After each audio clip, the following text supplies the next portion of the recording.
مسلمان جہنم میں جانے کے بعد کیا جنت میں جائے گا؟ کیا مسلمان جہنم میں جانے کے بعد جنت میں داخل کیا جائے گا؟ عرفان صاحب ہریانہ سے. جی اگر واقعی مسلمان ہے، مسلمان کا مطلب یہ کہ ایک اللہ پر ایمان ہے، شرک نہیں کرتا، وہ صرف یا اللہ مدد کا قائل ہے، وہ قبر پرست نہیں ہے، اور نبی صلی اللہ علیہ وسلم اور آپ سے پہلے تمام پیغمبروں کی رسالت کا قائل ہے، آپ کو آخری نبی سمجھتا ہے، تقدیر پر عقیدہ اس کا ہے اور فرشتوں پر عقیدہ ہے، جو بھی اسلام کے بیسک بنیادی عقائد ہیں ان کو مانتا ہے. یعنی مطلب یہ کہ صرف یہ نہیں کہ میں اپنے آپ کو مسلمان کہہ رہا ہے اور قبروں پہ سجدے بھی ہو رہے ہیں اور جناب غیر اللہ سے مدد کا بھی قائل ہے، وہ پھر نام کا مسلمان ہے، حقیقت میں تو پھر وہ ظاہر ہے یہ عمل شرک ہے. تو اگر توحید پرست ہے، ختم نبوت پر اس کا ایمان ہے، تمام پیغمبروں پر، نبی صلی اللہ علیہ وسلم اور آپ سے پہلے تمام پیغمبروں پر ایمان ہے، تو وہ مومن ہے. اور اگر اس سے بدعمالیاں ہوئی بھی ہیں تو وہ سزا کھانے کے بعد، قرآن و سنت میں یہ مضمون بہت واضح ہے کہ ایک نہ ایک دن انشاءاللہ وہ اپنے ایمان کی برکت سے لازمی جنت میں جائے گا. اس پہ بہت ساری احادیث ہیں.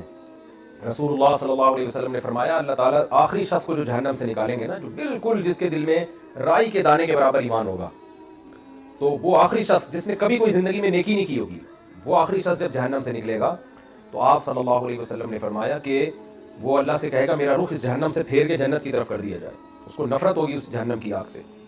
تو اللہ اسے جو جنت دیں گے نا، تو اس کو یقین نہیں آئے گا یہ اتنی خوبصورت اتنی بڑی جنت میرے لیے، حالانکہ وہ سب سے کم درجے کی جنت ہوگی اس کے لیے.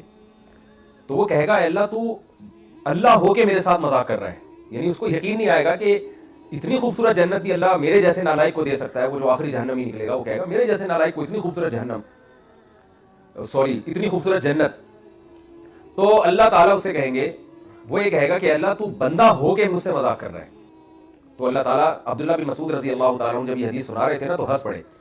صحابہ نے پوچھا، جو آپ کے شاگرد تھے تابعین، انہوں نے پوچھا آپ کیوں ہنستے ہیں؟ فرمایا کہ جب نبی صلی اللہ علیہ وسلم یہ حدیث سنا رہے تھے تو آپ صلی اللہ علیہ وسلم بھی ہنس پڑے تھے.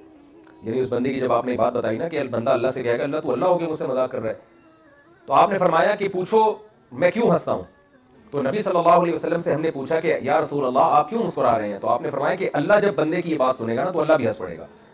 تو پھر اللہ اسے کہیں گے کہ صرف ایک نہیں، تیرے لیے اس جیسی 10 گنا بڑی جنت میں نے تیرے لیے دی ہے.